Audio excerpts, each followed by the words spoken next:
graça inexplicável e indizível de nosso comum Senhor e Salvador Jesus Cristo seja com todos vocês. Amém. Depois de um culto maravilhoso, depois desse culto abençoador, tenho certeza que Deus recebeu no mais altos céus. Nós temos agora a oportunidade, o privilégio de ouvirmos a santa palavra de Deus. Nós queremos ouvir a voz de Deus. Nós estamos aqui para sermos edificados pelo Senhor, e que essa palavra ela possa santificar-nos em Cristo Jesus. Amém? O texto que nós vamos abordar é Lucas, capítulo 10, versículos 21 a 28. Lucas 10, 25 a 28.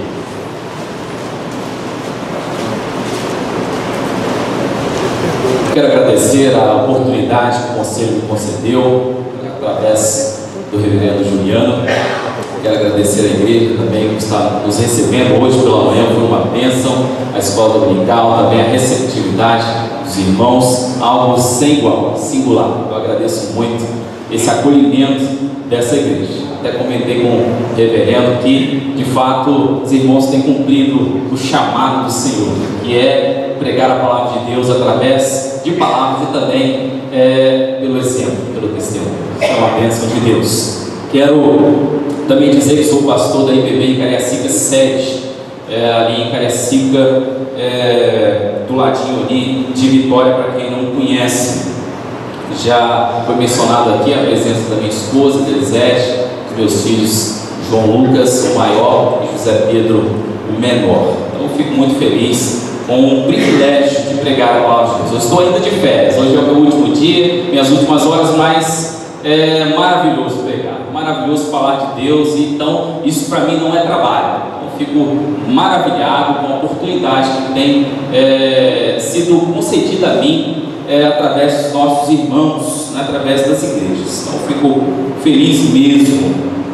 E nesse texto, amados, nós vamos ver uma oportunidade de vivermos, uma oportunidade de fato de termos vida em tempos tão estéreis, em tempos tão caóticos.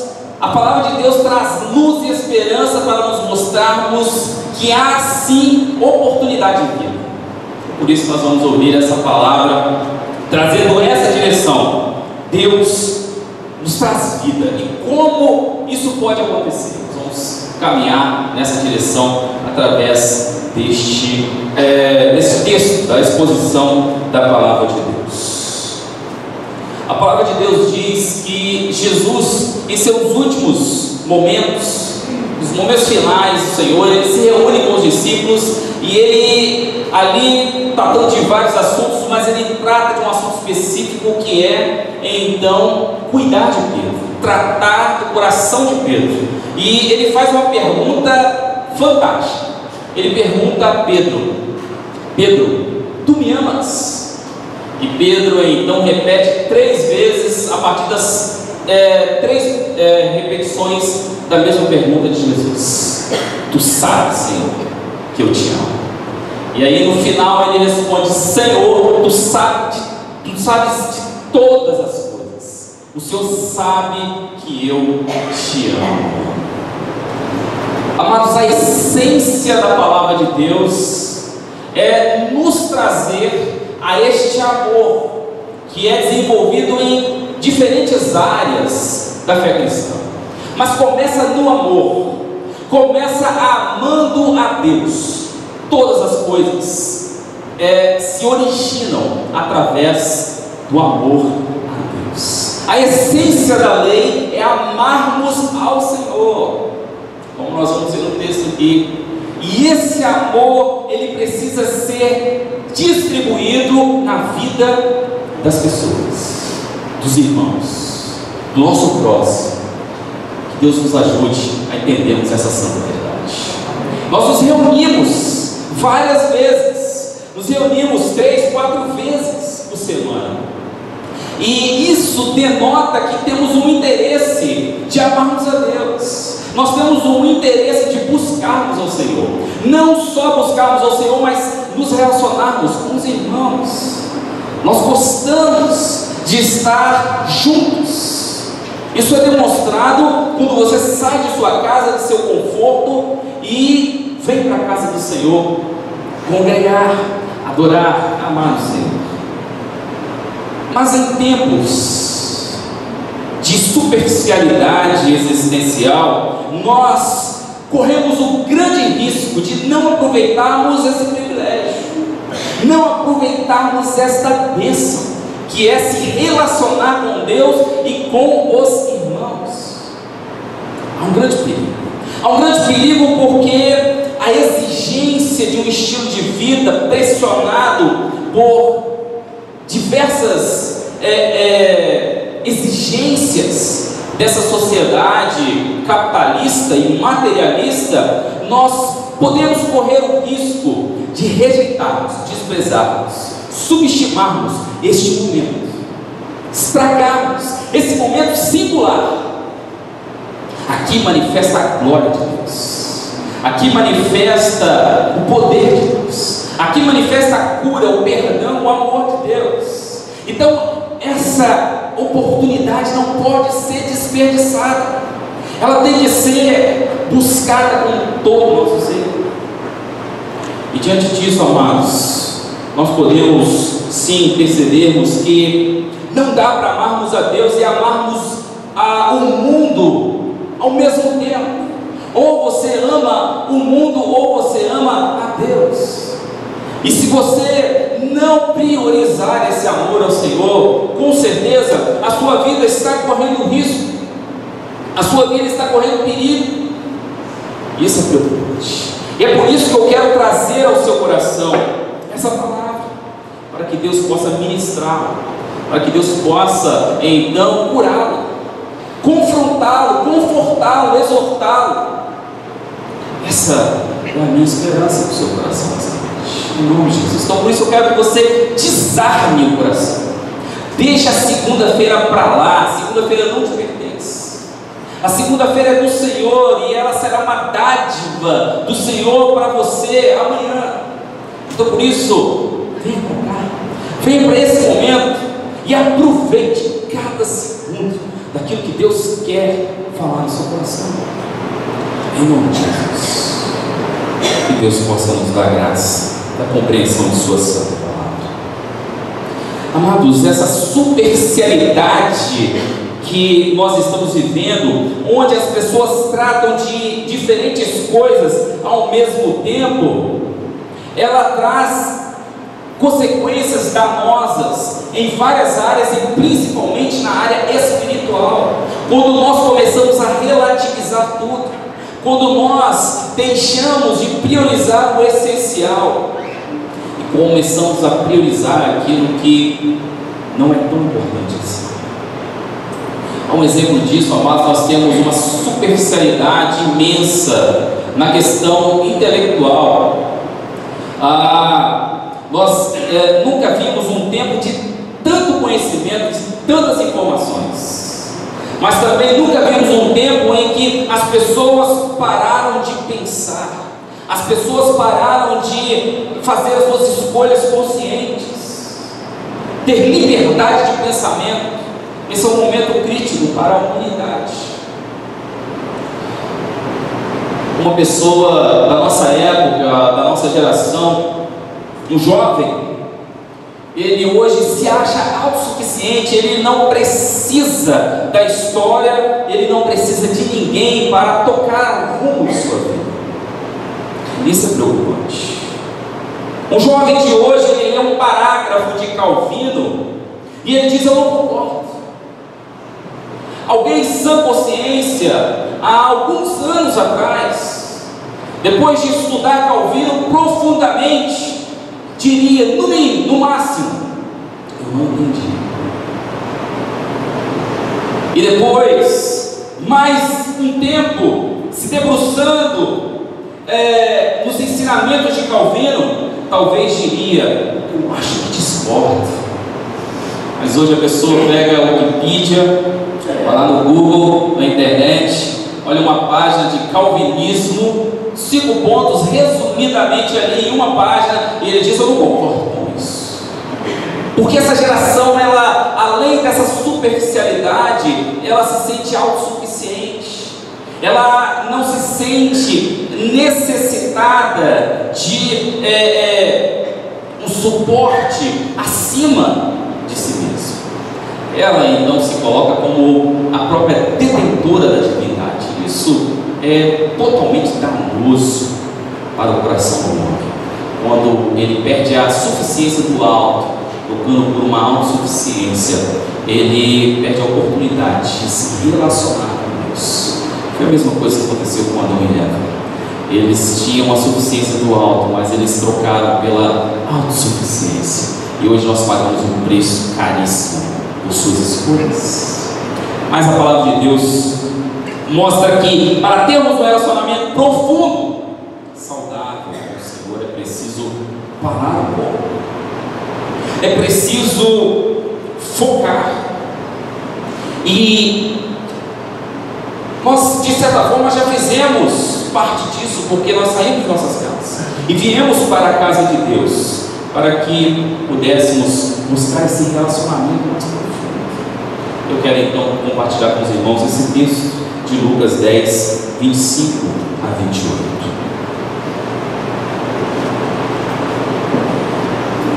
Tem algum relógio aqui? Porque se você não coloca relógio para mim, o negócio vai. Ah, tem um relógio aqui, obrigado, tá tudo certo aqui. Se não tiver relógio, nós vamos ter vigília hoje. Parece que é 7 que eu digo. Vamos lá então, o texto. O texto diz então: certa ocasião, um perito da lei levantou-se para pôr Jesus à prova e ele perguntou: mestre, o que preciso fazer para herdar a vida eterna? Está escrito na lei? Respondeu Jesus. Como você a lê? Ele respondeu: ame o Senhor, seu Deus, de todo o seu coração, de toda a sua alma, de todas as suas forças, de todo o seu entendimento, e ame o seu próximo como a si mesmo. Disse Jesus: você respondeu corretamente, faça isso e viverá. Observe a última frase, ela é empolgante para nós. Quem não quer viver? Quem não quer viver feliz? Quem não quer viver bem sucedido? Quem não quer ter uma vida de bem-estar? E acima de tudo, a vida eterna. Quem não quer essas coisas? E Jesus traz essa resposta: faça isso e viverá. Parece que Jesus está sendo contraditório com os ensinamentos de Paulo sobre as obras, um pré-requisito para a salvação. Mas não, aqui amar a Deus já é um dom de Deus para o nosso coração, porque ninguém ama a Deus a não ser aquele que foi amado primeiro por Deus. Amar a Deus é uma evidência de que Deus nos amou primeiro. Isso é fantástico, isso é maravilhoso, é empolgante para nós. Faça isso e viverá. O resumo da lei, esse doutor, esse perito na lei, ele resumiu a lei em dois textos: Deuteronômio 6, versículo 5 e Levíticos 19, 18. O texto de Deuteronômio, ele era um credo dos judeus. Eles faziam repetição desse credo nas sinagogas. Eles tinham esse hábito de pronunciar esse versículo diante do público para começar seus cultos. O texto de Levítico, ele fala que nós não podemos fazer mal ao próximo, mas também não só não fazer mal, mas também não deixar de fazer o bem, que é uma coisa totalmente diferente. Porque às vezes você, não faço nada de mal, mas também você não faz nada de bem, e que se torna a mesma coisa, se torna um mal também essa posição, essa postura. E esse perito da lei trabalha esses dois textos, e Jesus diz: está correto, é desse jeito mesmo, faça isso e viverá. Mas o problema desse perito da lei não estava no saber. O texto, de certa forma enfática ou até mesmo irônica, mostra que ele era o doutor da lei, mas ele sabia a lei, mas não estava praticando a lei. E entre saber e fazer são coisas totalmente diferentes. Totalmente diferentes. Nós Nós temos visto uma geração que sabe de muitas coisas, mas faz pouco do que sabe. Talvez Jesus, se estivesse morrendo hoje na cruz, diria: Pai, perdoa-lhes, porque eles não fazem o que sabem. Talvez a nossa geração evangélica receberia essa palavra de Jesus: vocês não fazem o que sabem. Você sabia que os sermões, a cada dia, eles podem ser uma bênção ou uma maldição na sua vida? Se você tomá-lo como regra de fé e prática para o seu coração, para que seja desenvolvido no seu ser, isso é uma bênção. Mas, se ele não for esse deleite de Deus para o seu coração, certamente se tornará uma maldição para ti. Isso eu não quero da sua vida. Eu não quero que você perca a sua alma. Eu não quero que a sua família perca a sua alma. Tudo bem, você vai dizer assim: olha, mas eu sou bom, eu sou um cidadão, eu pago minhas contas, pago até demais. Não tem nada a ver. Eu tenho uma boa casa, um bom carro, um bom emprego, ir ao shopping, ao restaurante, aos cinemas, diversões, lazeres. Tem problema? Não tem problema a partir do momento que você não esteja perdendo a sua alma.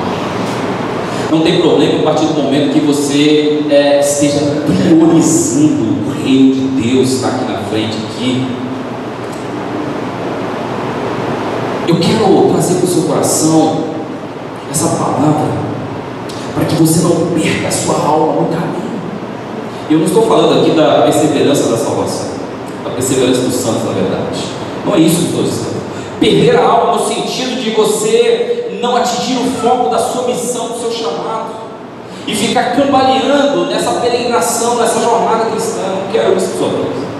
Eu quero que você entenda de forma saudável esse relacionamento com Deus, desse projeto mais fascinante que um ser humano possa ter, que é amar a Deus. É isso que eu quero no seu coração. Faça isso viver. Faça isso viver. É interessante que a resposta do doutor da lei mostra uma atitude. Ele diz que é importante amar com integralidade. O texto menciona o advérbio todo 4 vezes, mostrando que esse amor deve ser desenvolvido de diferentes formas, de forma integral. Ou é tudo ou nada. Ou você ama ou você não ama a Deus. É um desafio muito sério para a nossa vida. Tudo nada. Ou é Jesus ou nada mais. E diante disso, amados, nós vamos perceber nessa parábola que há diferentes formas de amar a Deus. A maioria dos comentaristas enfatiza a parábola do bom samaritano, que é o texto que nós estamos abordando. Mas eu quero nessa noite enfatizar essas 4 formas de amarmos a Deus, porque amar a Deus tem como consequência amar o próximo. Quando nós amamos a Deus, nós distribuímos amor ao próximo. Então, se eu não conseguir entender esse amor ao Senhor de diferentes formas, eu não vou conseguir entender o amor ao próximo em diferentes formas. Eu preciso começar com Deus. Tudo começa com Deus. A primeira e a última palavra é do Senhor. Então, por isso, a origem de todo bem, de todo amor vem do Senhor. Então, nós vamos trabalhar as 4 formas de amarmos a Deus que o texto nos aborda, nos expõe. E eu quero trazer ao seu coração essas 4 formas para que haja uma distribuição de amor a Deus e isso desemboque em amor ao próximo. Não dá para amar a Deus e odiar o próximo. São coisas totalmente excludentes. Ou você ama a Deus e ama o próximo, ou não tem conversa. E eu quero então que você veja isso, e para que treine isso na sua vida cotidiana, para que isso seja arraigado no seu coração, essas formas de amarmos a Deus. E a primeira forma que nós podemos amar a Deus é: ame de todo o coração. Ame de todo o coração. O termo aqui no grego, vou falar algumas palavras em grego, não é para se exibir nada disso. Vocês conhecem essas palavras em seus derivados. E o termo utilizado no texto é cardia, que vem de cardíaco. É o interior do ser humano, é o que está dentro. E esse amor ao Senhor precisa partir de dentro, sem nenhuma interferência externa. Não pode haver nenhum resquício externo para começarmos a amar a Deus. Então esse amor precisa brotar do seu coração, do seu interior, porque a ameaça de desfigurarmos essa relação com Deus, ela vem de dentro. Ela começa a partir do interior do homem. Por isso que o texto, tanto mosaico quanto o texto evangélico, mostra que é necessário amar a Deus com todo o coração, com toda a vida interior, porque onde estiver o seu tesouro, ali também estará o seu coração. Se Deus for o seu tesouro, ali estará o seu coração. Tem que começar de dentro. Não pode começar através das bênçãos de Deus, aquilo que Deus pode nos dar como retorno, mas a partir daquilo que Deus é e daquilo que Deus já fez por nós. Ame a Deus de todo o coração. Não comece externamente, porque você vai para um caminho sem volta. Se você amar a Deus fora do seu coração, tudo o que você amar te destruirá. Se você colocar quaisquer coisas para competir com o amor a Deus, essas coisas te destruirão, te engolirão, te matarão. Nada pode estar no caminho desse amor. Jesus vai dizer: olha, se teu olho te faz pecar, arranque-o fora. Se tuas mãos, arranque-os fora. Se teus pés, arranque-os fora. Ele está dizendo o seguinte: nada, nem a sua própria vida, nem o seu próprio corpo, nada pode te impedir de amar a Deus. Nem a sua própria vida, nem a sua própria vida pode te impedir de amar a Deus. Nada. Qualquer coisa que estiver na frente vai te machucar, vai te destruir. Pode ser sua família, pode ser seu filho. Qualquer coisa que estiver na frente de Deus vai te machucar muito. Então por isso que começa do interior, porque a maior ameaça que você tem é você mesmo, vem de dentro de você. E o texto caminha, o texto continua dizendo que é preciso amar a Deus com todas as suas forças. E o texto aqui do grego é Shui, que quer dizer força física. Tanto força física de você pegar alguma coisa, segurar e ali impor a sua força, quanto força física de poderes materiais, seus bens materiais. E o texto mostra que eu preciso amar a Deus com todas as minhas forças, e forças físicas. Essas forças precisam estar às ordens de Deus. elas precisam estar à disposição de Deus. O meu vigor, a minha juventude, a minha saúde precisam estar à disposição do Senhor. Eu preciso prever, eu preciso cuidar da minha vida física para que eu possa consumir essas forças no reino de Deus. No reino de Deus. Infelizmente, amados, o que está em voga em nossa geração é buscar bens materiais. E para você buscar bens materiais, é preciso exercer muita força física. É preciso consumir forças diariamente. O capitalismo é selvagem. E nós somos o quarto país mais materialista do mundo. Então, para nós, coisas é sinônimo de status, de poder, de influência, de felicidade. Uma mentira que foi contada para nós, mas ninguém paga a conta.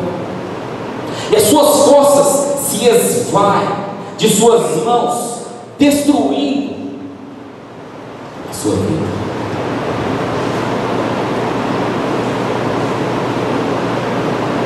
Construímos tantas coisas, mas esquecemos de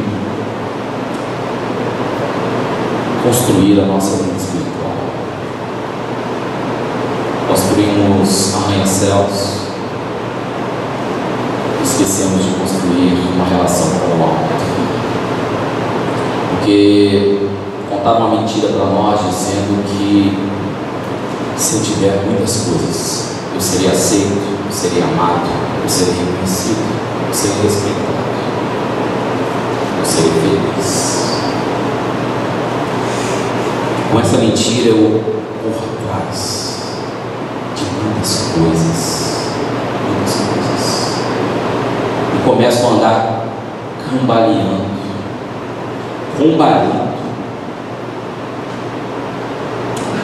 fraquejante, exausto, que estou correndo atrás das coisas erradas. Quando não dispomos das nossas forças físicas ao serviço do reino, simplesmente elas se esvaem de nossas mãos. É como um saquetel furado. Amados, quando nós temos uma vida espiritual desajustada, isso nos faz perder as nossas forças. E isso tem consequências terríveis na integralidade do nosso ser. Isso não afeta apenas a nossa força física, mas também no aspecto emocional e espiritual. E quando nós perdemos essas forças, há um desmantelamento emocional e espiritual, consequentemente. Há uma reportagem que diz que há um número expressivo, preocupante, de consumidores de ansiolíticos, os famosos tarjas pretas. E esse consumo ele está sendo assustadoramente progressivo e desordenado. Não está havendo um acompanhamento médico para esse consumo.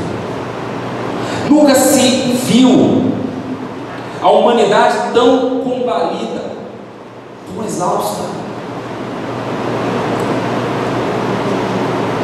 Segundo a psiquiatria, segundo a categoria, diz que até 2050 seremos 50% de depressivos clínicos, ou pelo menos algum tipo de doença mental ou emocional, porque estamos correndo atrás de muitas coisas erradas, estamos fazendo uma inversão de valores.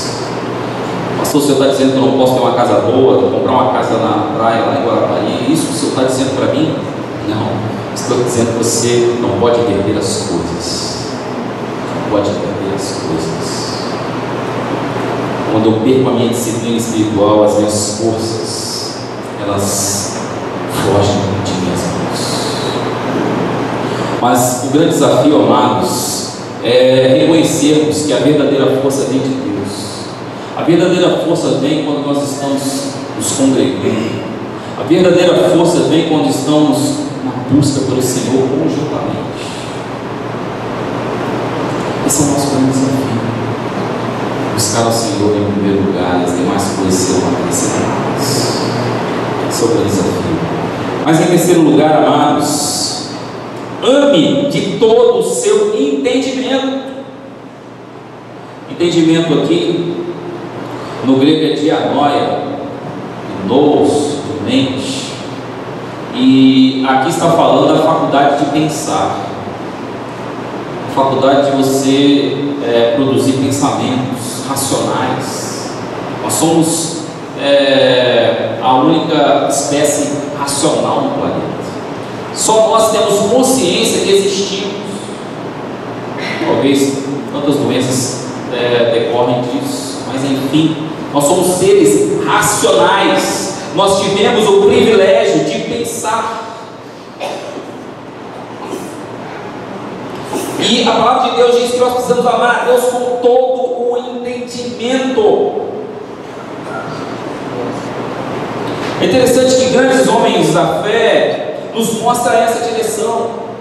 Daniel é um grande exemplo. Ele orava, mas ele orava confiado e sustentado pela palavra. Ele orava, mas não ficava esperando ou cobrando a ação de Deus. Ele simplesmente tinha o entendimento de que a oração era uma arma para que ele pudesse ficar de pé na Babilônia. E essa arma era sustentada pela palavra, com o entendimento. A Bíblia diz que Daniel era um homem de grande entendimento, de grande conhecimento. Infelizmente, amados, nós percebemos quanto nossas orações, quanto nosso comportamento espiritual está cada vez mais vazio da palavra, do entendimento. Nós estamos perdendo o poder de pensar. Estamos simplesmente envolvidos com qualquer vento de doutrinas. Eu não sei se isso acontece aqui, reverendo, mas às vezes eu vou visitar os irmãos e chego lá, o irmão está assistindo no YouTube, agora tem televisão com internet, aquelas coisas todas, ele está assistindo lá no YouTube, pastor tal, pastor A, B, C, que não tem nenhum compromisso com a palavra, no mínimo não tem compromisso com os princípios básicos da fé cristã, e o cara está lá, sem entendimento, ouvindo heresias perniciosas, malignas, sem nenhum entendimento, sem se dar o direito de pensar, sem ser levado à nobreza de parar e refletir: será que isso de fato procede? Amados, há um grande movimento, uma grande onda dizendo que quem lê a Bíblia não tem fé. O grande movimento, ele não é pequeno no mundo. Quem lê a Bíblia tem falta de fé, porque você precisa receber do Espírito diretamente, ligação direta com o Senhor.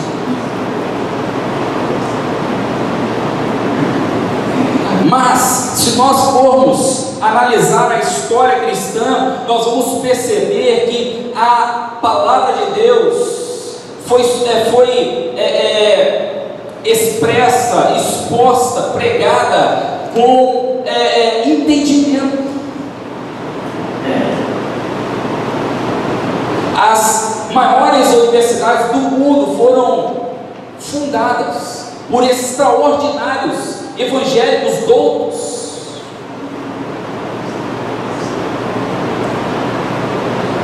Dom Pedro II, há um pouco mais de 100 anos atrás, convidou vários protestantes, vários evangélicos da Europa para poder trazer progresso para o Brasil. Começaram a vir os americanos, franceses, os ingleses, para ajudar o país a crescer. Hoje o governo quer distância dos evangélicos. Distância.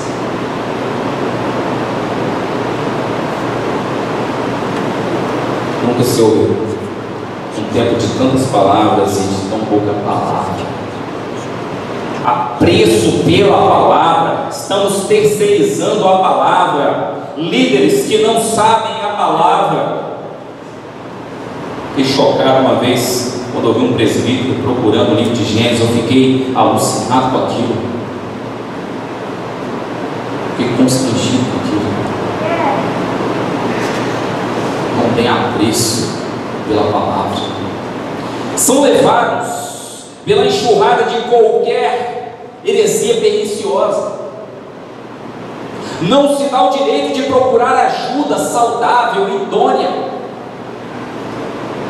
Estou numa dúvida, quero tirar essa dúvida. Como temos aí os estudos, né? Que maravilha de projeto, tirar as dúvidas da igreja. Que bênção de Deus, que sacada maravilhosa.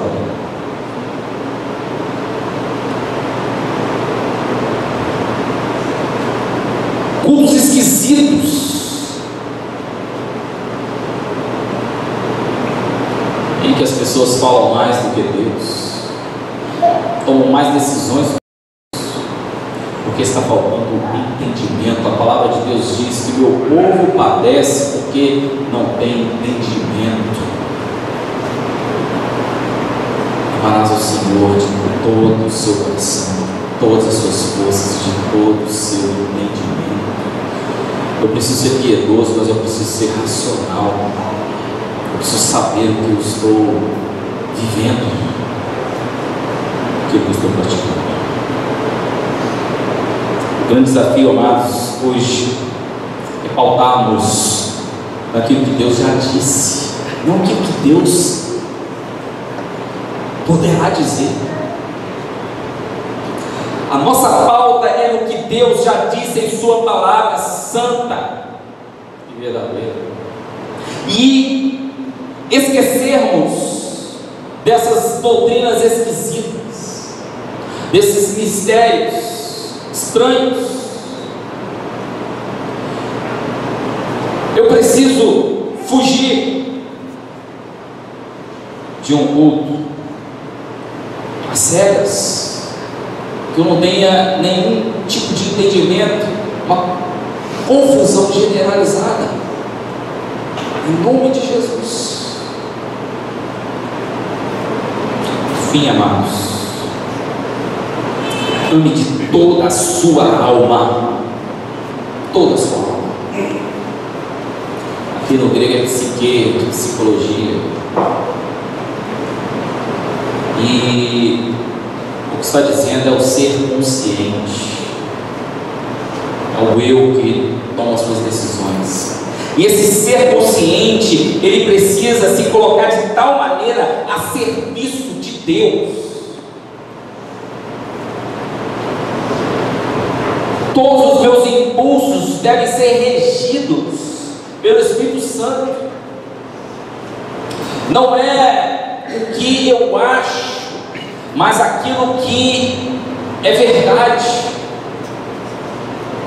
Eu preciso entender que a minha alma, o meu eu, precisa estar subordinado, rendido aos pés do Rei, aos pés do Senhor. Não sou eu mais que tomo as decisões da minha vida, mas o Senhor que rege a minha história. E eu preciso ter consciência disso. Não só pensar, mas ter a consciência do que fazemos e por que fazemos. Por que estamos aqui paulatinamente, diariamente. Eu preciso ter consciência disso. Eu preciso ter consciência que aqui nos céus manifesta a glória de Deus. A prioridade deve ser uma vida consciente em favor do reino, ter consciência do meu chamado, eu ter consciência da minha missão, procurar saber, procurar entender qual o propósito de estar aqui, e não viver uma fé cega no escuro, não viver em uma vida cultica, espiritual, sem sentido, do porquê nós estamos fazendo tudo isso, do porquê eu tenho que acolher o irmão, porquê eu tenho que amar o irmão. Eu não posso ficar sem entender essas coisas. Eu preciso ter consciência disso, eu preciso ter consciência de quem eu tenho crido, quem é o meu Redentor. Eu preciso ter consciência de que Ele está guardando tudo aquilo que eu lhe estou dando até o dia final. Eu tenho que ter consciência de que cada ato meu precisa ser um ato de louvor ao Senhor. Eu preciso ter consciência de que eu fui chamado para ser embaixador do reino de Deus, testemunha do Senhor. São essas coisas que eu preciso ter consciência. Consciente de minhas responsabilidades em favor do reino de Deus. Onde o fardo do meu irmão pode ficar mais leve. Consciência. Todo mundo recebe um dom do Espírito Santo de Deus. Todo mundo precisa praticar esse dom, ter consciência do seu próprio chamado. Em nome de Jesus. Os atributos de Deus precisam ser exaltados através de nossas ações conscientes. A glória de Deus precisa ser exposta através de nossas mãos, atos, palavras e pensamentos conscientes do que estamos fazendo. Não somos fanáticos. Nós temos consciência de quem temos crido. Nós temos consciência do que é o Evangelho de Deus. Não vivemos em dogmas, religiosismos, tradicionalismos. Nós vivemos o Evangelho de Deus. Preciso ter consciência disso. Mas está faltando esse eu sei. Nós temos nos pautado de uma vida improvável, sem sentido. Mas eu preciso buscar, como Paulo buscou, essa consciência da cruz do reino de Deus. Mas eu quero finalizar essa palavra dizendo o seguinte: talvez hoje você está vivendo indiferente a esse amor. Talvez hoje você esteja tão fraco que não tem forças para pedir socorro. Talvez hoje você esteja confuso em suas próprias convicções. Talvez hoje você esteja ferido na sua alma. Eu quero dizer para o seu coração hoje: não precisa ser assim, não precisa ser desse jeito. Muita esperança. Assim como essa esperança chegou ao meu coração, ela pode chegar ao seu coração. E o texto continua, amados, dizendo que Jesus proferiu uma parábola. A parábola de um homem que teve amor para com o seu próximo. A parábola do bom samaritano. Que para o judeu era uma contradição de termos. Samaritano não poderia ser bom. E nessa parábola que Jesus contou, ele mostra que não pode haver distinções quando nós arriscamos a própria vida para dar socorro às pessoas. E essa parábola, ela é um poema de amor.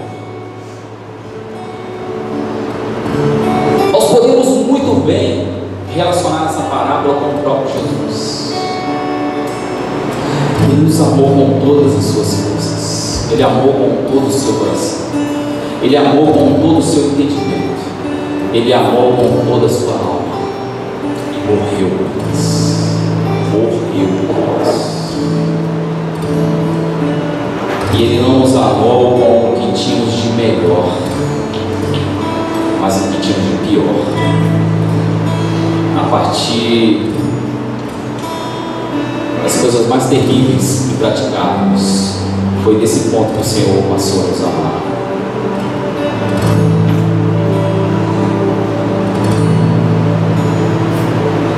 Quando estamos sequestrados pela indiferença, fracos demais, quando estamos feridos na alma, quando confusos em nossas próprias opiniões, o Senhor se mostra misericordioso e Ele vem para o nosso lado e Ele nos apoia, nos abraça, cuida, trata e suporta.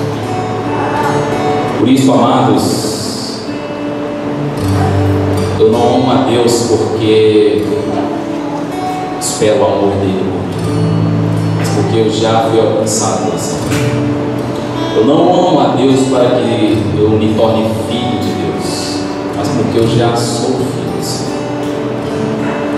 Eu não amo a Deus para receber bênçãos do Senhor. Eu amo a Deus porque eu já tenho as bênçãos de Deus.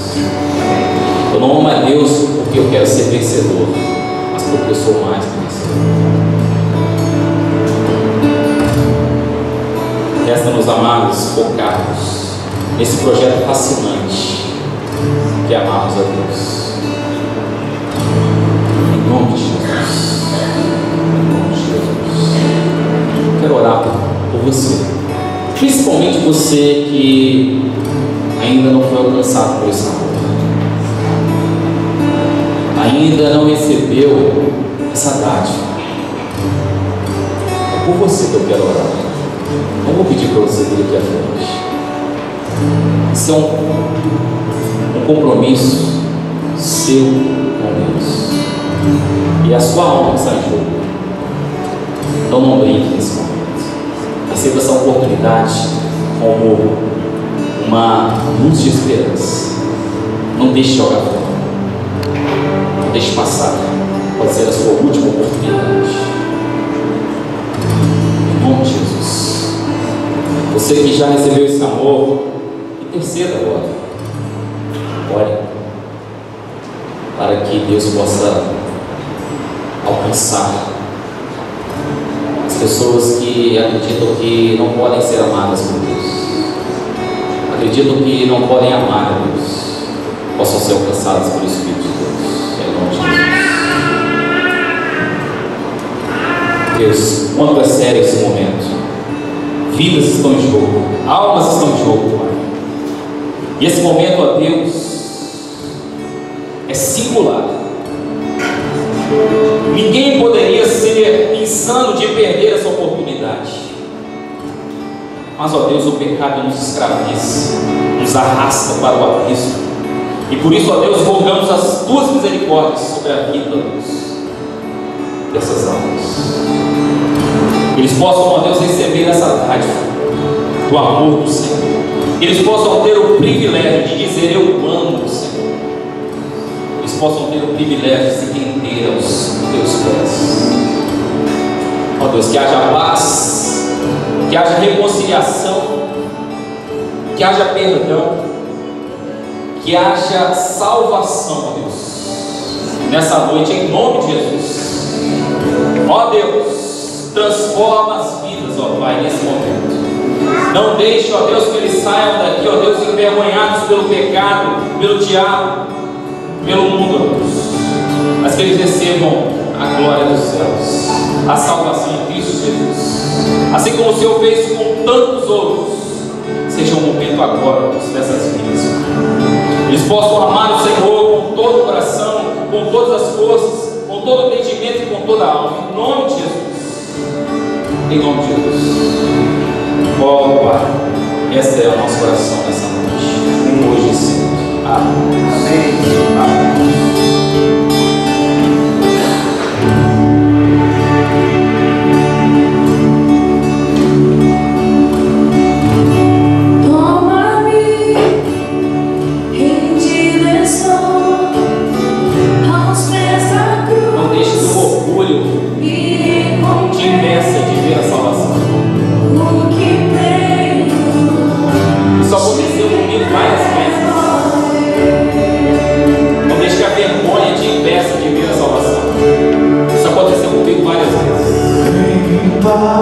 Não deixe que a arrogância te impeça de ver a salvação. Isso aconteceu comigo várias vezes. Não deixe que o pecado te impeça de ver a salvação. Isso aconteceu comigo várias vezes. Não deixe que o seu estado, seus bens, a sua influência, a sua história, a sua família te impeçam de ver a salvação. Isso aconteceu comigo várias vezes. Não quer que aconteça. Eu tive a graça de receber a salvação, mas muito tarde. Hoje é o dia da salvação do Senhor. Glórias das maiores alturas. Em nome de Jesus. Deus dê graça ao seu coração.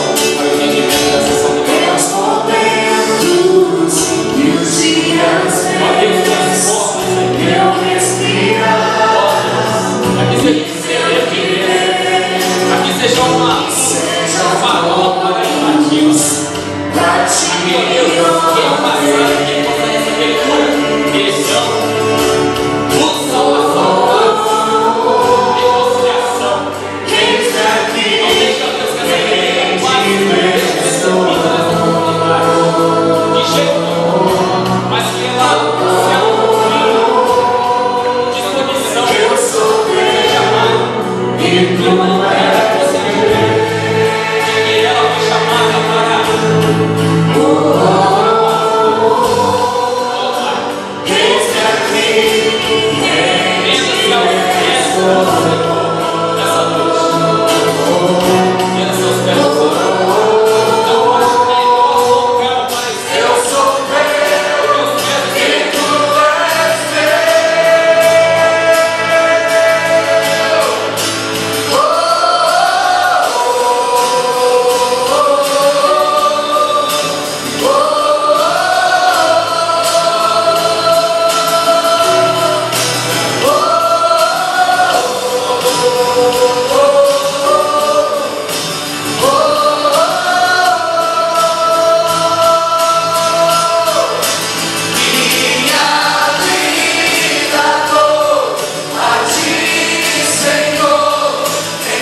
Que haja paz no meio de vós, em Cristo Jesus.